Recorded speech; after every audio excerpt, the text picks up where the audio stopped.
सदगुरु कबीर बीजक कहरा 1 भाग 4। लीन बुलाए बात नहीं पूछे, केवट गर्भ तन बोले हो। देखिए, ये कहरा का चौथा भाग है। 3 भाग कहरा के मैं पहले कह चुका हूँ, ये चौथा भाग है। इसमें ऐसी मान्यता है, सतगुरु कबीर ने बताई है कि संसार में जो लोग तन छोड़ते हैं उनको संसारी अपराधी लोगों को, जो संसार में भक्ति नहीं करते, योग नहीं करते, ज्ञान भक्ति के मार्ग में नहीं लगते, तीर्थ व्रत इत्यादि नहीं करते, उनको यमदूत आयु पूर्ण होने का यमदूत आते हैं और वो यम के द्वार पर ले जाते हैं, बांध कर ले जाते हैं। और फिर उसके बाद में उनके कर्मों का फल देखते हैं, उसके आधार पर उनको दंड भी देते हैं और उन्हीं के आधार पर जन्म दिया जाता है। ऐसी मान्यता इस संसार में है। परंतु ये मान्यता केवल एक काल्पनिक मान्यता है। जो भी दंड, जो भी फल, अच्छा बुरा जो भी कुछ होता है वो इस संसार में ही हो जाता है।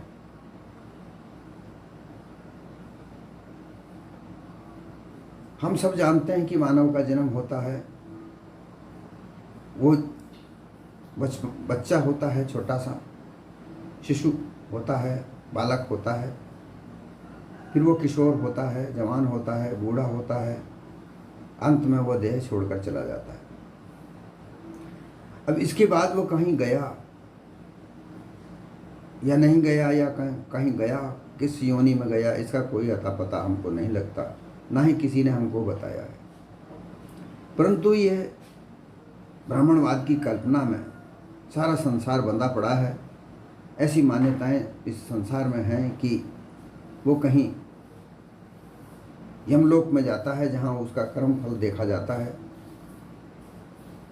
इसने कितना दान किया है, कैसी भक्ति की है। परंतु सत्य यथार्थ तो बात यह है कि जो भी कुछ कर्म फल होता है, जो भी कुछ मिलता है, वो यहीं संसार में ही मिलता है। इसके अलावा कोई ऐसी जगह नहीं है जहाँ उसका पाप और पुण्य का फल मिलता हो। तो मानव देह में आकर मनुष्य जैसे कर्म करता है वैसा ही उसको यहाँ प्रत्यक्ष में ही फल की प्राप्ति होती है। ये हम देखते आ रहे हैं और देख रहे हैं। और अगर ध्यान से देखें तो वो सब यहाँ प्रत्यक्ष में नजर आता है।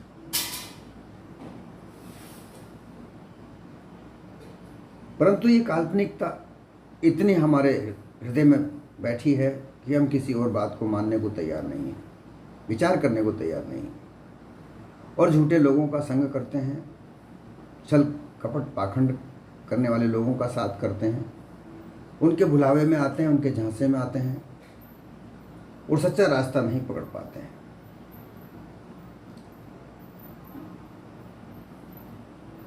ऐसा कहा जाता है कि तुम्हारे कर्मों का फल लिखा जाता है, कर्म का खाता खोला जाता है, वो लिखता रहता है ऊपर बैठा हुआ, और जब देह छूटती है तो वो ऊपर बांध कर पकड़ कर ले जाया जाता है। वहाँ उसका खाता देखा जाता है, उसकी बही देखी जाती है, उसका लेखा जोखा देखा जाता है।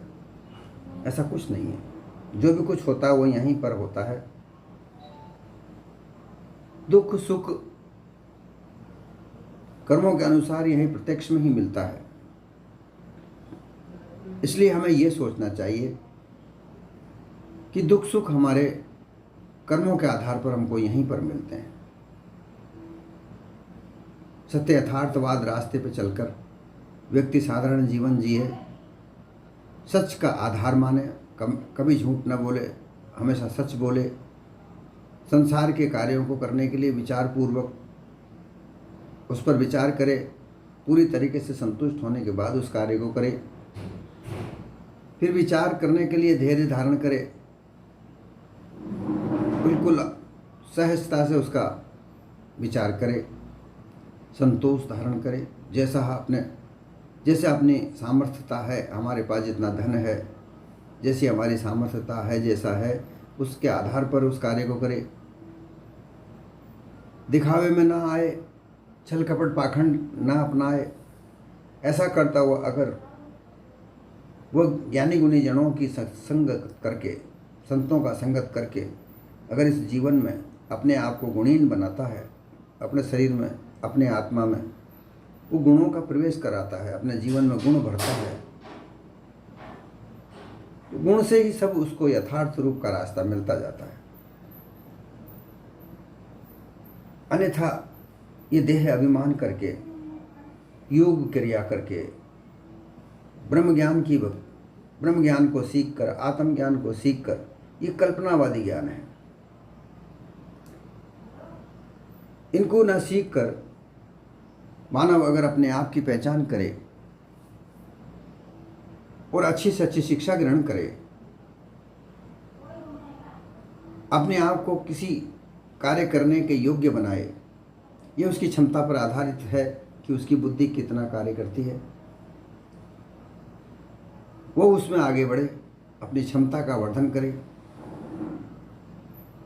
शिक्षा प्रशिक्षा लेकर अपने आप को किसी कार्य करने के योग्य बनाए, फिर उस कार्य को करे। संसार में कितने ही कार्य हैं, सुरक्षा करने वाले कार्य हैं, जैसे उनमें पुलिस में भर्ती होना, सेना में भर्ती होना इत्यादि कार्य हैं। पढ़ने लिखने का कार्य, कार्यालयों में विभिन्न प्रकार के जो क्लर्क होते हैं उनका कार्य करना, ऑफिसर्स अधिकारी का कार्य करना, शासन प्रशासन चलाने का कार्य करना, सरकारें बनाना, व्यवसाय करना, खेती बाड़ी करना, ये सब कार्य शिक्षा से मिलते हैं। और इन कार्यों को करने के लिए, योग्यता हासिल करने के लिए शिक्षा ग्रहण करें। झूठ कभी न बोले, विचारपूर्वक जीवन जिए, महत्वाकांक्षा न करके, जैसी उसकी श्रद्धा है, जैसा उसका व्यवसाय है, उसके आधार पर जितना उसको धन प्राप्त होता है उसके आधार पर अपना जीवन यापन करे, तो किसी प्रकार का कष्ट न हो। कला कौशल का निर्माण करे, कल्पित मतवाद, विषय भोग का मिथ्या पक्ष न ले, पक्षपात रहित केवल जो सत्य आधार है, सच का आधार है, वही कार्य करे, उससे किसी को कष्ट न हो, ऐसा कार्य करे, तो ये जो मानव जीवन है ये धन्य हो जाता है।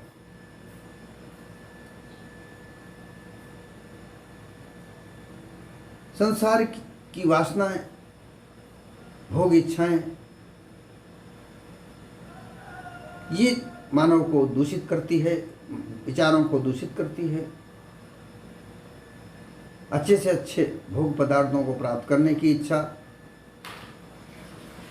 इस मानव को मानवता से हटाकर पशुता में ले जाती है। भोग पदार्थ जहाँ तक लागू है, 5 विषयों का भोग, शब्द, स्पर्श, रूप, रस, गंध, सुगंध इत्यादि ये जो विषय हैं, ये शरीर के लागू हैं, इंद्रियों के द्वारा इनका भोग होता है। परंतु व्यवहारिक रूप से, स्वाभाविक रूप से, क्योंकि आँखें देखती हैं, इनका कार्य देखना है, ये किसी भी दृश्य को देखेंगी। हमारे कान शब्दों को सुनते हैं, इनको आप रोक नहीं सकते। जो हमारे शरीर की त्वचा है, चमड़ी है, ये स्पर्श करेगी। हमारी जीवा विभिन्न प्रकार के रसों को प्राप्त करेगी, परंतु ये स्वाभाविक रूप से इनमें अति चाह करके, अविचार व्यभिचार करके इन भोगों का भोग न करे। विलासितापूर्ण जीवन जीने के लिए अपने आप को विषय भोगों में न लगाए। साधारणतः इस मानव जीवन को सच्चा बनाए तो किसी प्रकार का कष्ट मानव को ना होगा, मानव उच्चता की ओर आगे बढ़ेगा। देखते देखते वो मानव महापुरुष की श्रेणी में आ जाता है और उसे यहीं जीते जी ही मुक्त होता है। जीते जी मुक्त होने का कि विभिन्न प्रकार के जो दुर्व्यसन हैं, बुराइयां हैं, कुकर्म हैं, उनसे वो मुक्त होकर निर्बंधन बंधन हो जाता है, पक्षपात रहित हो जाता है। और यही जीवन, सच्चा जीवन, मानव जीवन का सच्चा आधार यही है। जाकर गांठ समर कछु नाही, सो निर्धनिया है ढोले हो। सदगुरु कहते हैं कि हे संतो, जिसकी गांठ गठरी में, संसार में गठरी बांधी जाती है धन की। पहले के ज़माने में धन की पोटली बांधी जाती थी। आज तो हमारे पास में जो धन का स्वरूप है, धीरे धीरे वो अब कैशलेस हो गया है। पैसा साथ में ले जाने की आवश्यकता नहीं होती। परंतु पूर्व के समय जब सदगुरु कबीर ने ये पद लिखा, जो धन था, जो रुपया पैसा था, वो चांदी सोने के सिक्के हुआ करते थे। तो उनको कहीं ले जाना होता था तो उसकी गठरी पोटली बांधी जाती थी और उस पोटली को बांधकर साथ ले जाया जाता था।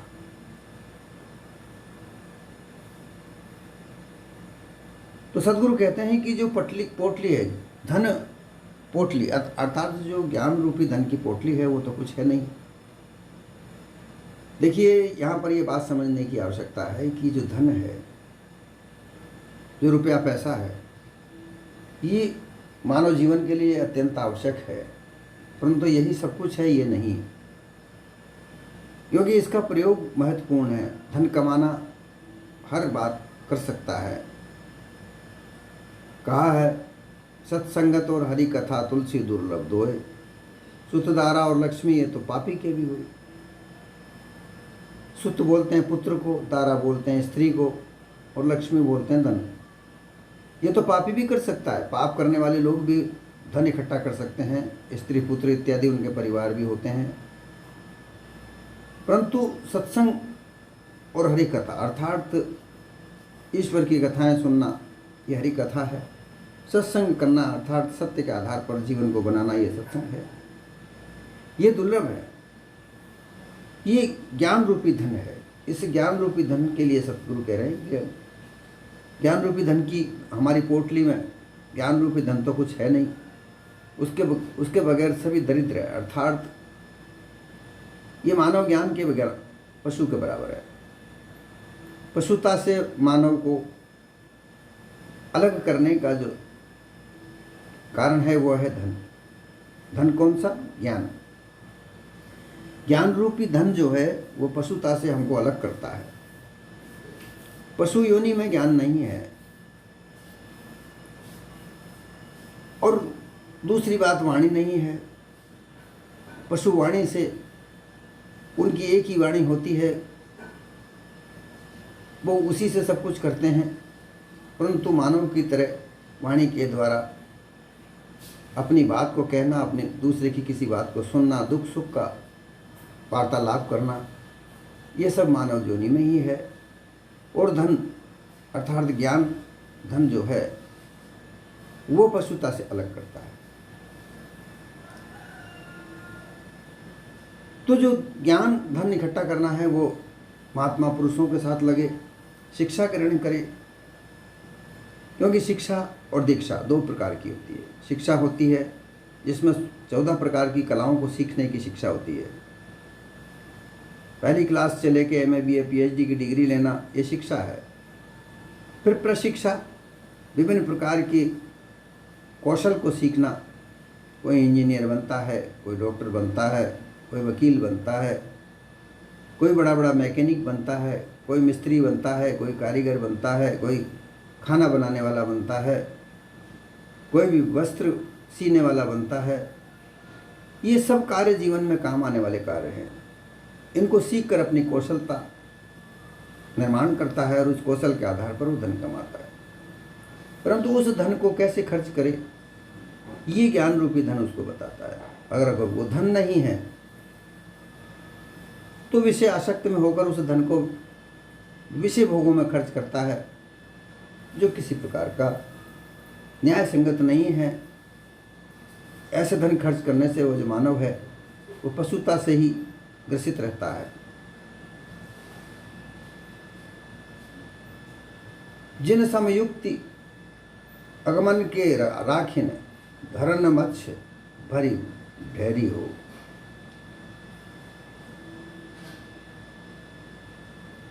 भ्रमिक गुरुआ लोगों का इस संसार में दुनिया पूरे विश्व में फैलाव है। हर जगह भ्रमिक गुरुआ मिल जाएंगे, क्योंकि उनका कार्य यही है कि कोई भोला भाला मनुष्य उनको प्राप्त हो, मिले और वो उसको भ्रमित करके उससे धन कमाएं। ये भ्रमित गुरुआ लोगों का कार्य है। वो सत्य युक्ति प्रयुक्ति नहीं बताकर, वो कोई ऐसा उपाय नहीं बताते, अर्थात ज्ञान का मार्ग नहीं बताते जिससे उनको धन, ज्ञान रूपी धन प्राप्त हो, ऐसा वो मार्ग नहीं बताते। वो कर्म कांड, उपासना कांड, योग कांड, ऐसी युक्तियां सिखाकर वो भ्रम में पटकते हैं। खुद तो भ्रमित हैं और उनके पास आने वाले लोगों को वो शिष्य प्रशिक्षक बनाकर उनको भ्रम में डालकर केवल वो धन ऐंठते हैं। वो विस्तार से विभिन्न प्रकार के मत पंथ चलाकर, उनका विस्तार करके जगह जगह मठ मंदिर इत्यादि का निर्माण करके, मस्जिद का निर्माण करके, गिरजाघर का निर्माण करके लोगों को अपने जाल में उलझाते हैं। धर्म के नाम पर अंधापन फैलाते हैं। धर्म की आस्था एक अंधापना होता है। धर्म की आस्था ज्ञान से नहीं जुड़ी होती है, और जब ज्ञान आ जाता है, ज्ञान रूपी धन प्राप्त हो जाता है, तो ये मानव अपने स्वधर्म को पहचान जाता है कि मानव का धर्म क्या है। मानव धर्म क्या है? किसी की वेदना, किसी का दुख, दया भाव रखना, ये मानव धर्म है। क्योंकि दया ही धर्म का मूल होता है। दया से ही धर्म उपजता है, और जिसके घट में दया नहीं है वो कौन सा धर्म है, कैसा धर्म है?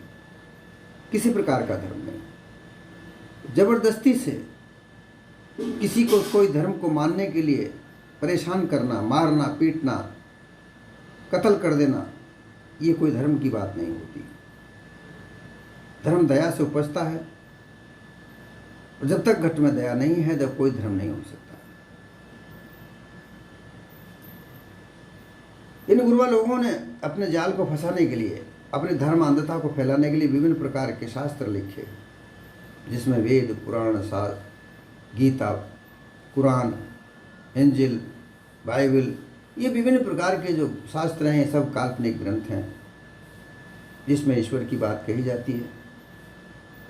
जिस ईश्वर की बात कही जाती है वो कहीं पर नहीं है,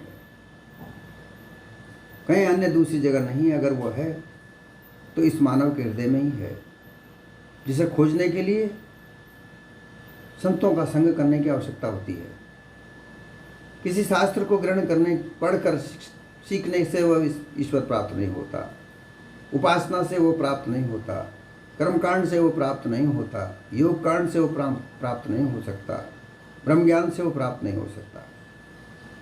ब्रह्म ज्ञान में तो आखिरी में ये कह दिया जाता है कि मन और वाणी और बुद्धि से वो जाना ही नहीं जाता। मन में भावना, बुद्धि से उसका निर्णय, वाणी से उसका वर्णन, ये किया ही नहीं जा सकता। तो फिर ऐसी वस्तु को ढूंढने के लिए क्या प्रयोजन? जो ढूंढा ही नहीं जा सकता, जो प्राप्ति नहीं किया जा सकता, उसके पीछे लगकर मानव जीवन को क्यों नुकसान करे? सच्चा धर्म है दया। मानव से मानव दया रखे।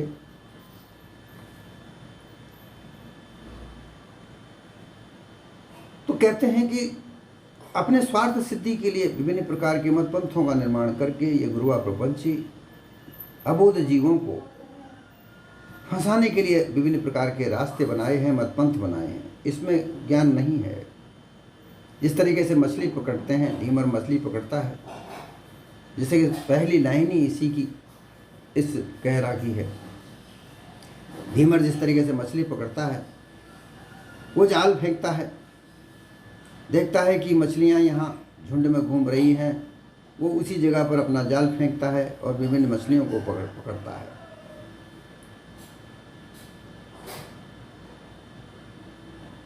और ऐसे ही इस तरीके से ही वो पकड़ पकड़ के जाल में मछलियों को पकड़ पकड़ के निकाल कर और बाजार में बेच देता है।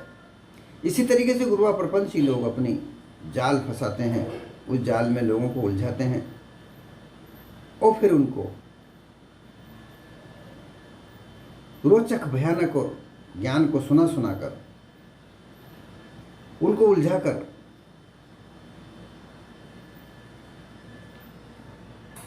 ये जो संसार है मिट्टी का बना हुआ, अर्थात कच्चा संसार जो परिवर्तनशील होता है, इस संसार में लगा देते हैं।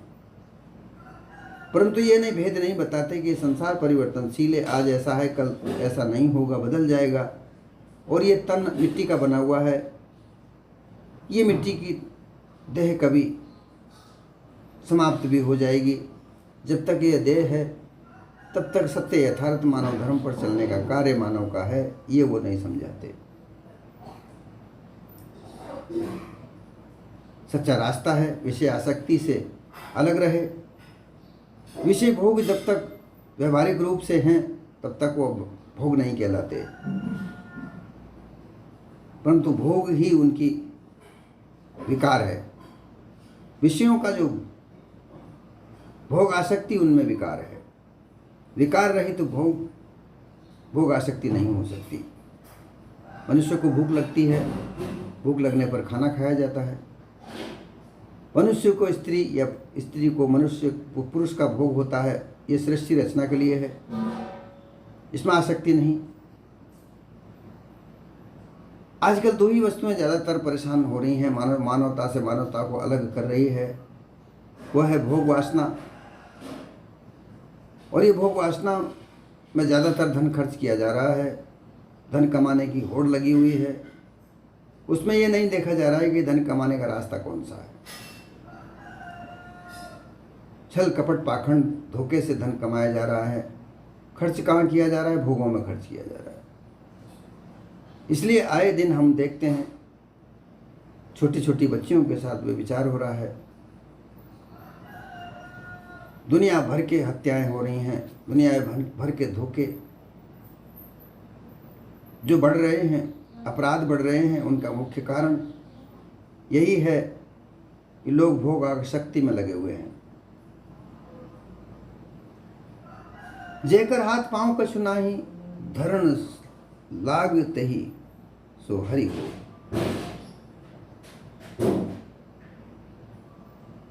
विभिन्न प्रकार की मान्यताओं के अनुसार ये चेतन स्वरूप जीव ये किसी से बना नहीं है, ये अपने आप में स्वतः अपने आप से है, इसको बनाने वाला कोई नहीं है। परंतु इसको तो त्याग दिया, इसका निज स्वरूप को तो त्याग दिया और काल्पनिक ईश्वर परमात्मा ब्रह्म इत्यादि जो देखा ही नहीं जा सकता, जो मनवाणी बुद्धि से जाना नहीं जा सकता, उसमें लोगों को लगाकर भ्रमित किया जाकर ये भ्रमित गुरुआ प्रपंची लोग अपने आप को सर्वोच्च बताकर लोगों को ठगने का कार्य कर रहे हैं। इसलिए उनसे बचने की जब आवश्यकता है। वो तो लोग यही कहते हैं कि भाई उस आत्मा पर परमात्मा के हाथ पांव नहीं हैं, वो देखा नहीं जा सकता, केवल वो ज्ञान के आधार पर अनुभव किया जा सकता है। अनुभव कैसे किया जाए ये भी कुछ पता नहीं है। उनके लिए वाणियाँ, विभिन्न प्रकार की वाणियों की रचना की, इन वाणियों के द्वारा वो जाना जाता है। वो वाणियों का जाल फंसाया जाता है जिसमें से वह नहीं निकल सकता। पूरी उम्र मानव जीवन की कल्पना में भी बीत जाती है, सत्य यथार्थ को प्राप्त नहीं कर सकता। और इन गुरुआ प्रपंचियों के जाल में फंसकर वो व्यक्ति मानव जीवन उलझकर काल्पनिकता में फंसा हुआ छटपटाता रहता है, वो छूट नहीं सकता। पेलना अछत पेली चलु बोरे, तीर तीर का टोवो।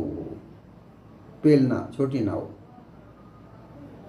उस नाव को खेलने वाला पतवार, नाव एक पतवार से चलती है। वो एक नाव को खींचने का एक डंडा होता है जिसके आगे चौड़ा होता है अछत, उसको नाव को चलाते रहते हैं, अछत बढ़ते रहते हैं। अर्थात इस संसार सागर की भयंकर नदी में एक छोटी सी नाव,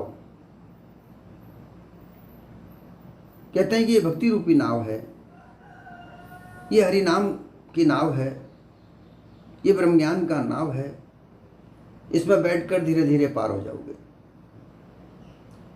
सदगुरु कहते हैं कि पार होकर कहाँ जाना है, ना कहीं पार जाना है ना कहीं वापस जाना है। ये संसार सागर है, इसमें झूठ भी, इसमें सत्य भी इसी में है। झूठ और सच इसी संसार में है। इसमें केवल तुम्हें अपने आप को परखना है। सबसे पहले तो अपने आप को परखो कि तुम क्या हो। पहले जान स्वरूप को, तुम अपने स्वरूप को जानो कि तुम चेतन स्वरूप जीव, तुम्हें किसी ने नहीं बनाया, तुम सामर्थ हो। इन काल्पनिक मानंदी में बनकर, मर्यादाओं में बनकर तुमको अल्पज्ञ कहा जाता है। ब्रह्म ज्ञान तुम्हें होता है, ईश्वर ज्ञान तुम्हें प्राप्त होता है, आत्मज्ञान तुम्हें प्राप्त होता है। जानने वाले तुम हो, तुम जनैया हो। अपने निज स्वरूप में स्थित हो जाओ। फिर तुम्हारे चारों तरफ कौन कौन से बंधन बंधे हुए हैं, इनको देख लो। तुम स्वतंत्र हो। और ये कब प्राप्त होगा? जब तुम्हें ज्ञान होगा। तुम स्वयं ज्ञान स्वरूप हो। आशा, तृष्णा, ये भोग वासना इस संसार में जो तुम्हें लगी हुई हैं, इनका त्याग करो। साधारण मानव जीवन जियो। इस जीने की कला को, साधारण मानव जीवन को जीने की कला सत्संग से प्राप्त होती है, गुणजनों से प्राप्त होती है। इसको प्राप्त करो और उस स्वरूप में टिके रहो। तीर तीर का टोवई हो। ये महानदी का डर बिठाया है। भव सागर तुम्हें बताया जाता है। इससे पार निकलने का विभिन्न प्रकार के काल्पनिक रास्ते तुम्हें बताया जाता है। सबसे बड़ी बात तो महासागर, भवसागर, ये एक काल्पनिक है भाई। ये संसार सागर कहा जाता है। ये संसार में ही तो मानव है, इसके अलावा कहीं और कहाँ जा सकता है? कहीं पहाड़, जंगल इत्यादि में कहीं जाओगे तो वो भी तो इस संसार में ही है, इससे अलग कहाँ है? गुफा में जाकर तपस्या करोगे, वो भी तो संसार में ही है, इससे अलग कहाँ है? ये भ्रांतियां त्याग कर जिस जगह पर तुम रहते हो, जो परिवार में तुम रहते हो, वहीं पर ज्ञानी गुणी जनों का संगत करके तुम अपने आप को गुणी जन बनाओ। कहीं अन्यत्र जाने की आवश्यकता नहीं। और पार होकर कहाँ जाओगे? इस संसार में से निकल कर और कहाँ जाओगे? अगर देह छूटने की बात करते हो तो जो देह छूटने के बाद तो सभी जाते हैं, वो कोई नई बात नहीं है, ये तो सभी के साथ होती है। और वो जानो कहाँ जाएंगे कहाँ नहीं जाएंगे इसका कोई ठिकाना नहीं है। कहीं जाएंगे भी या नहीं जाएंगे इसका कोई ठिकाना नहीं है।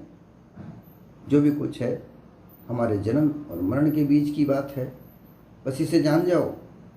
और इस संसार में सत्य भी है, असत्य भी है। सत्य को जान जाओ, उसको धारण कर लो, असत्य का त्याग कर दो। बस असत्य का त्याग करके सत्य को धारण करके अपने जीवन को चलाओ। करना क्या है? बस यही तो करना है। इसी को प्राप्त करने के लिए गुणी जनों की संग करो। ये आवश्यक नहीं है कि किसी संत महात्मा की शरण में जाओ।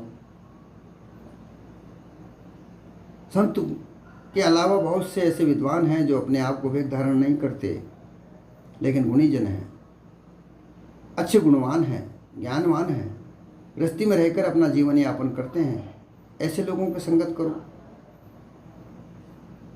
संत होना अलग बात है। संत तो परोपकारी होते हैं, जो बाना धारण करके और संसार में परोपकार के लिए घूमते हैं। ऐसे संतों की सेवा करना अत्यंत सौभाग्यशाली बात होती है। परंतु ऐसा ना मिले तो गुणीजनों का संग करे, अपने जीवन को अवगुणों से दूर करे। यही एक सच्चा भेद है।